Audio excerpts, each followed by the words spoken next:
Hello friends, welcome to our YouTube channel. 8 दिसंबर 2020 के MCQs हमारे पास रेडी है, तो चलिए स्टार्ट करते हैं।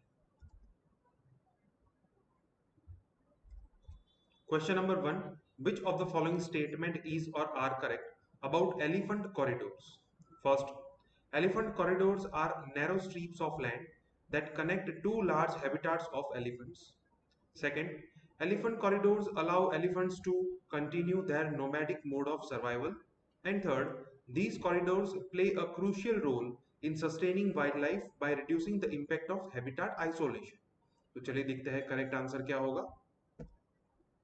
Correct answer is D 1, 2 and 3। तीनों स्टेटमेंट करेक्ट है। एलिफेंट कॉरिडोर किसे कहते हैं? फॉर एग्जाम्पल कि यहाँ पे किसी एलिफेंट की हैबिटाट है और यहाँ पे भी है, और अगर ये दोनों हैबिटाट जो है वो कनेक्टेड नहीं है तो यहाँ पे बीच में एक नैरो स्ट्रीप ऑफ लैंड, मतलब कि एक रास्ता बनाया जाता है। ये रास्ते पे ह्यूमन मूवमेंट जो है उसके ऊपर सर्टेन रिस्ट्रिक्शंस लगाए जाते हैं, और यहाँ से यहाँ तक एलिफेंट्स की मूवमेंट को ईज किया जाता है। एलिफेंट्स जो है वो इस हैबिटाट को इजीली एक्सेस कर सकते हैं। तो ये दोनों के बीच का जो कॉरिडोर है इसे क्या कहते हैं? एलिफेंट्स कॉरिडोर कहते हैं, राइट। तो इसकी वजह से क्या होगा कि दो लार्ज हैबिटाट है वो कनेक्ट हो पाएगी। तो इसकी वजह से एलिफेंट्स जो है they continue to move their nomadic mode of survival. कि नोमैडिक मोड मतलब कि एलिफेंट्स जो है वो कई बार ऐसा होता है कि चलते चलते किसी ह्यूमन हैबिटाट के अंदर चले जाते हैं और फिर वहां पे मैन एंड एनिमल कन्फ्लिक्ट देखने को मिलते हैं। तो इस कन्फ्लिक्ट को रोकने के लिए ये कॉरिडोर्स जो है वो बनाए जाते हैं। उसकी वजह से क्या होता है कि ये हैबिटाट जो है वो आइसोलेट नहीं हो जाता। अगर मान लो कि ये कॉरिडोर नहीं बनाया जाता तो यहाँ पे ह्यूमन मूवमेंट जो है वो स्टार्ट हो जाएगी, फिर यहाँ पे व्हीकल्स, ट्रैफिक, ये सब चीज बढ़ जाएगी और ये दोनों हैबिटाट जो है एक दूसरे से आइसोलेट हो जाएगी। तो ऐसी चीजों को रोकने के लिए ये कॉरिडोर्स बनाए जाते हैं। Answer is D 1, 2 and 3। So NGT seeks action plan on elephant corridors. Odisha government को ये इंश्योर करना था stress free migration of elephants in the state. तो ये एलिफेंट कॉरिडोर्स जो है वो काफी न्यूज में रहते हैं। Question number 2, which of the following statement is or are correct about UN alliance of civilisation, UNAOC? First, it was established in 2005 on the recommendations of a report that explored the roots of polarization between societies and cultures today. Second, it was recently seen in news because of its measures to promote secularism in the world. तो चलिए देखते हैं correct answer क्या होगा। Correct answer is A1 only. Second जो है वो incorrect है। फर्स्ट इज करेक्ट कि ये अलायंस जो है वो 2005 में एस्टैब्लिश हुआ था। उस टाइम पे एक रिपोर्ट के ऊपर से ये बनाया गया था। रिपोर्ट के अंदर क्या चीज थी कि polarization between societies and cultures today. It mainly established to promote the idea of secularism, but ये रिसेंटली इसकी वजह से न्यूज में नहीं था। ये अलायंस जो है वो रिसेंटली इसके रिमार्क्स की वजह से न्यूज में था। उन्होंने रिसेंटली ये रिमार्क दिया था, it called selectivity in seeking to protect Abrahamic religions, Islam, Christianity and Judaism. उन्होंने रिसेंटली ये कहा था कि ये जो अब्राहमिक रिलीजियंस है, इस्लाम, क्रिश्चियनिटी एंड जुडाइज्म, वो खतरे में है। और उन्होंने स्पेसिफिकली इन रिलीजियंस को प्रोटेक्ट करने के लिए कहा था। तो इसकी वजह से इंडिया जो है उन्होंने इस रिमार्क को अपोज किया था, और यहां से इंडिया की रिमार्क्स जो है, India stands against UN selectivity on religion gains force from its secularism. तो इंडिया किस तरीके से सेक्युलरिज्म को बैलेंस करता है, इंडिया ने कौन से आर्ग्यूमेंट्स रखे हैं। फॉर एग्जाम्पल यहाँ पे करतारपुर कॉरिडोर को भी मेंशन किया गया है कि ये कॉरिडोर जो है वो इंडिया एंड पाकिस्तान दोनों ने मिलके बनाया है। लेकिन कैसे पाकिस्तान ने ये पूरा जो सिख श्राइन है उसको, उसका मैनेजमेंट जो है वो टेक ओवर कर लिया। तो उसके चलते तो यूनाइटेड नेशंस ने पाकिस्तान के स्टेप के ऊपर कुछ नहीं कहा, और अभी क्यों ये अब्राहमिक रिलीजियंस को प्रोटेक्ट कर रहा है, तो ये आर्ग्यूमेंट इंडिया ने रखा है। और यहाँ पे ये भी कहा गया है कि कैसे इंडिया सारे रिलीजन के बीच में बैलेंस मेंटेन करता है। सो सेकंड जो है वो इनकरेक्ट है, आंसर इज ए, 1 ओनली। तो ये 7 तारीख के द हिंदू न्यूज़पेपर का आर्टिकल है, काफी अच्छा आर्टिकल है, आपको पढ़ना चाहिए। Question number 3, which of the following statement is or are correct? First, the universal social security promised under Social Security Code will cover almost 80% of India's workforce. Second, the latest Social Security Code aims to provide pension benefits along with insurance and provident fund. तो चलिए देखते हैं correct answer क्या होगा। Correct answer is D, neither one nor two. ये दोनों statement जो है वो इनकरेक्ट है। सबसे पहले तो आपको ये जानना होगा कि सोशल सिक्योरिटी कोड के मुताबिक ये यूनिवर्सल सोशल सिक्योरिटी का मतलब क्या होता है। तो उसके दो मीनिंग होते हैं, दो फैसिलिटीज प्रोवाइड करवाना, insurance and provident fund. Insurance through ESIC and provident fund through EPFO। ये दोनों ऑर्गेनाइजेशन को कॉर्पोरेटाइज करने के लिए ये पर्टिकुलर कोड में कुछ प्रोविजंस है। तो इसके मतलब ये हुआ कि ये सेकंड स्टेटमेंट जो है वो ऑलरेडी इनकरेक्ट हो जाएगा, बिकॉज यहाँ पे कोई पेंशन बेनिफिट्स गारंटीड नहीं किया गया है। तो सेकंड जो है वो incorrect.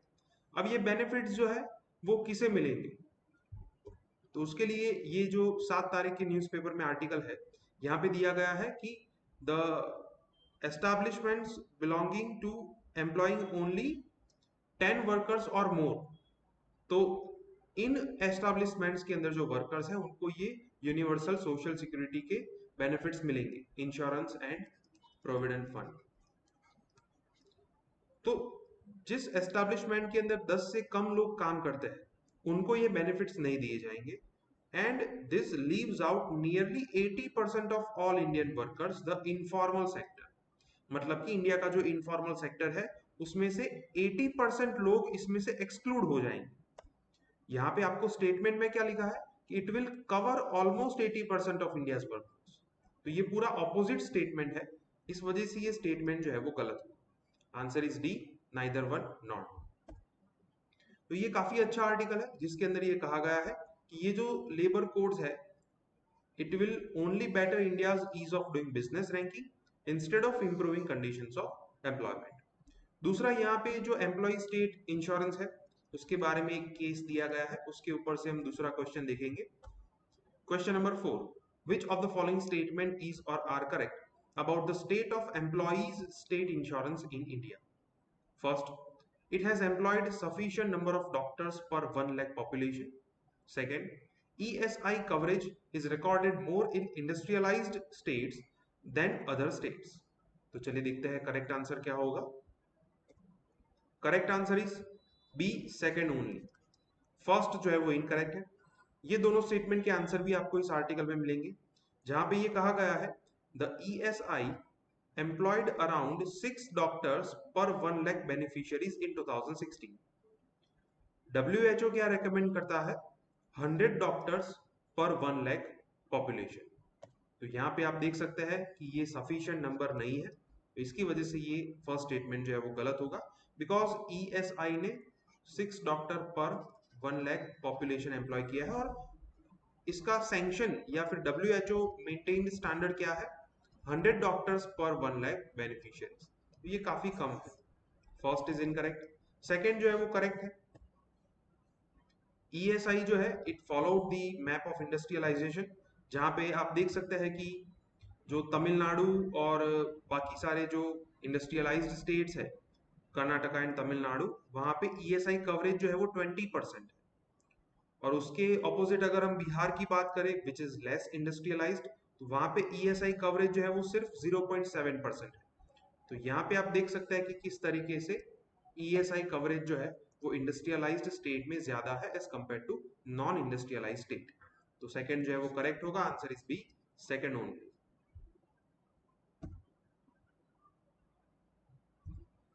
Question number 5, which of the following statement is or are correct? First, the municipal bodies are constituted of persons chosen by indirect election from the territorial constituencies in the municipal area. Second, governor of a state may provide for the representation in a municipal body of persons having special knowledge or experience in municipal administration. तो चलिए देखते हैं correct answer क्या होगा। Correct answer is D, neither one nor two. ये दोनों statement जो है वो इनकरेक्ट है। Municipal bodies are constituted of persons chosen by direct election. आप सबको पता है कि म्युनिसिपल बॉडीज के इलेक्शन जो है वो डायरेक्ट इलेक्शन होता है। द सिटीजन्स और the populations of that particular ward, ward किसे कहते हैं, यहाँ पे जो म्युनिसिपल एरिया की बात की गई है उसे ही क्या कहते हैं, वार्ड। तो उस वार्ड के जो लोग हैं वो डायरेक्टली वोट देते हैं इस इलेक्शन के अंदर। तो फर्स्ट जो है वो इनकरेक्ट होगा। Second is also incorrect. यहाँ पे ये चीज कही गई है कि म्युनिसिपल बॉडी के अंदर अगर किसी को स्पेशल एक्सपीरियंस हो म्युनिसिपल एडमिनिस्ट्रेशन का या फिर स्पेशल नॉलेज हो तो उनको नॉमिनेट कर सकते हैं। लेकिन ये नॉमिनेशन कौन करता है, it is done by state legislature, not by the governor of the state. इस वजह से ये सेकंड स्टेटमेंट जो है वो इनकरेक्ट होगा। Answer is D, neither one nor two. So अभी ये जो हैदराबाद के अंदर म्युनिसिपल इलेक्शंस हुए थे तो इस वजह से ये पूरा म्युनिसिपल कॉर्पोरेशन का जो स्ट्रक्चर है वो न्यूज में है। Question number 6, which of the following expenditure or expenditures has or have increased in this financial year? First, exports; second, private consumption expenditure; and third, government consumption expenditure. तो चलिए देखते हैं करेक्ट आंसर क्या होगा। Correct answer is a, 1 and 2। Third is incorrect because अगर इस financial year की बात करें तो export and private consumption expenditure जो है वो इंक्रीज हुआ है, but the government consumption expenditure has reduced. आपको ये डेटा जो है वो 7 तारीख के द हिंदू न्यूज़पेपर में ये काफी अच्छा आर्टिकल था which talks about the true fiscal responsibility. यहाँ पे ये कहा गया है कि रिसेशन के टाइम पे जो पब्लिक एक्सपेंडिचर रिड्यूस हुआ है, it is a recipe for serious economic disaster. और यहाँ पे फिगर्स भी दिए गए हैं कि किस तरीके से एक्सपोर्ट एंड जो प्राइवेट कंजप्शन एक्सपेंडिचर है वो इंक्रीज हुआ है, लेकिन उसी टाइम के दौरान जो गवर्नमेंट का कंजप्शन एक्सपेंडिचर है it declines by over 25% in the same period. तो ये इंडिया के ग्रोथ के लिए अच्छी बात नहीं है। किस तरीके से गवर्नमेंट को यहाँ पे बैलेंस करना चाहिए ये इस आर्टिकल में दिया गया है। अब जितने भी क्वेश्चन है वो 8 तारीख के न्यूज़पेपर से है। Question number 7, which of the following statement is or are correct about Bodoland territorial council, BTC के बारे में कौन सा statement correct. First, Bodoland territorial council is an autonomous region in the state of Assam. Second, the area under the jurisdiction of this council is an autonomous region under 5th schedule of the constitution. तो चलिए देखते हैं correct answer क्या होगा। Correct answer is a, 1 only. Second जो है वो incorrect है। बोडोलैंड टेरिटोरियल काउंसिल जो है उसके अंदर ज्यूरिसडिक्शन में जो एरिया है उसका नाम क्या है, Bodoland territorial autonomous region, autonomous council sorry. तो ये आसाम के अंदर है। काफी लोगों को पता होगा कि आसाम के एक जो बोडो कम्युनिटी है उन्होंने सेपरेट स्टेट बोडोलैंड की मांग की थी काफी सालों पहले, और फिर गवर्नमेंट और ये बोडो ट्राइब के बीच में एग्रीमेंट हुआ और उनको ये ऑटोनॉमस रीजन जो है वो दिया गया है। तो अभी वहां पे इलेक्शंस हो रहे हैं इस वजह से ये न्यूज में है, but it is not under 5th schedule of the constitution. Assam जो है its tribal areas are under the 6th schedule of the constitution. तो इस वजह से ये सेकंड जो है वो इनकरेक्ट होगा। Answer is a, 1 only. तो जैसा कि मैंने कहा कि बोडोलैंड टेरिटोरियल काउंसिल के अंदर अभी इलेक्शंस चल रहे हैं, इस वजह से ये रीजन न्यूज में है।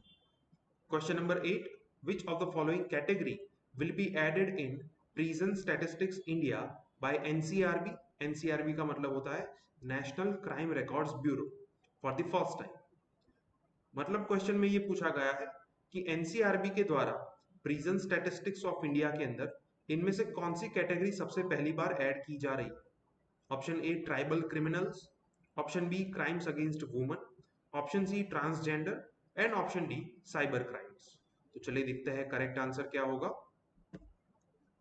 Correct answer is C, transgender. NCRB जो है वो ट्रांसजेंडर प्रिजनर के बारे में एक अलग से कैटेगरी जो है वो इंक्लूड करने वाला है। अगर आप अच्छे से न्यूज रिकॉर्ड करते हैं या अच्छे से न्यूज ट्रैक कर रहे हैं तो आपको पता होगा कि इससे पहले रिसेंटली एनसीआरबी का एनुअल क्राइम रिपोर्ट जो है वो पब्लिश हुआ था, और उस एनुअल क्राइम रिपोर्ट के अंदर crimes against woman and cyber crimes के बारे में भी डेटा था। तो ये दोनों ऑप्शंस को आप इजीली एलिमिनेट कर सकते हैं। आपको यहाँ पे और यहाँ पे कंफ्यूजन हो सकता है। So the correct answer is C, transgenders. Question number 9. Which of the following form of condensation is different from others? First, dew. Second is fog. Third is mist. And the fourth one is clouds. तो चलिए देखते हैं correct answer क्या होगा। Correct answer is D, clouds. अगर हम form of condensation की बात करें, कंडेंसेशन का मतलब क्या होता है कि वाटर में से, सॉरी, वाटर वेपर में से अगर वो वाटर में कन्वर्ट हो जाता है तो उसे क्या कहेंगे, कंडेंसेशन। तो ये लिक्विड फॉर्म है। अगर लिक्विड फॉर्म में से वो कोई सॉलिड फॉर्म में कन्वर्ट होता है, फॉर एग्जांपल की आइस, तो इस प्रोसेस को भी क्या कहेंगे, कंडेंसेशन कहेंगे। तो ये वाटर के अलग अलग कंडेंसेशन के फॉर्म्स है, ड्यू, फॉग, मिस्ट, क्लाउड्स। अब ये फॉर्म ऑफ कंडेंसेशन जो है उसका क्लासिफिकेशन उसके लोकेशन के बेसिस पे भी होता है। लोकेशन के बेसिस पे दो क्राइटेरियाज है, one is near earth and the other is above or far from earth। तो ये तीनों फॉर्म जो है वो नियर अर्थ कैटेगरी के हैं। आपको पता होगा कि ड्यूज, फॉग, मिस्ट, ये सब चीजें अर्थ के नजदीक, जमीन के नजदीक देखने को मिलती है। क्लाउड्स जो है वो काफी दूर देखने को मिलते हैं, it is far from earth.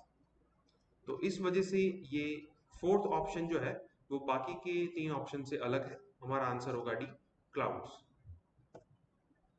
So fog इस वजह से न्यूज में, because of this winter season, foggy weather अभी हो गया है दिल्ली के अंदर, and the visibility in the city drops at to 0 for the first time this season.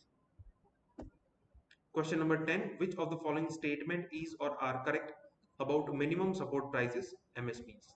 First, it is a statutory legal entitlement for the farmers like subsidized grains through PDS. Second, the budget for 2018-19 announced that MSPs would henceforth be fixed at 1.5 times of the production cost. तो चलिए देखते हैं correct answer क्या होगा। Correct answer is B, second only. First जो है वो incorrect है, बिकॉज एमएसपी के लिए कोई स्टैट्यूटरी प्रोविजन नहीं है, कोई लीगल एंटाइटलमेंट नहीं है। It is not obligatory on the side of government to procure the crops at MSP. ये कोई कंपल्शन नहीं है गवर्नमेंट के ऊपर, so it is not legally entitled. जैसे कि सब्सिडाइज्ड फूड ग्रेन्स पीडीएस के अंडर प्रोवाइड करना, तो ये लीगली एंटाइटल्ड है under national food security act. तो एमएसपी जो है it is not legally backed by any legislation. First is incorrect. Second जो है वो करेक्ट। 2018-19 के बजट के अंदर ये अनाउंस किया गया था कि एमएसपी जो है वो अभी प्रोडक्शन कॉस्ट से 1.5 टाइम्स पे फिक्स किया जाएगा, लेकिन वहां पे ये क्लैरिटी नहीं थी कि प्रोडक्शन कॉस्ट किस बेसिस पे गिना जाएगा, रादर ऑन A2 बेसिस और A2 प्लस FL बेसिस और ऑन C2 बेसिस। ये तीनों फॉर्मूला क्या है हमने ऑलरेडी काफी सारे वीडियोस में डिस्कस कर दिया है। Answer is B, second only. So MSP जो है वो काफी बड़ा मुद्दा बन चुका है। बहुत सारे स्टेट के चीफ मिनिस्टर्स एंड सभी फार्मर्स भी ये चाहते हैं कि एमएसपी को कैंसिल ना किया जाए। हालांकि गवर्नमेंट ने क्लियरली ये कहा है कि एमएसपी जो है it is nowhere mention in the recent farm laws, लेकिन फिर भी इस वजह से काफी सारे अनसर्टेनिटीज पैदा हो रही है। ओके फ्रेंड्स, तो ये 10 MCQs यहाँ पे कंप्लीट होते हैं। अगर आपको कोई डाउट है तो आप कमेंट सेक्शन में लिख सकते हैं। हमारे वीडियोस आपको पसंद आए तो वीडियोस को लाइक कीजिए और चैनल को सब्सक्राइब कीजिए। Thank you.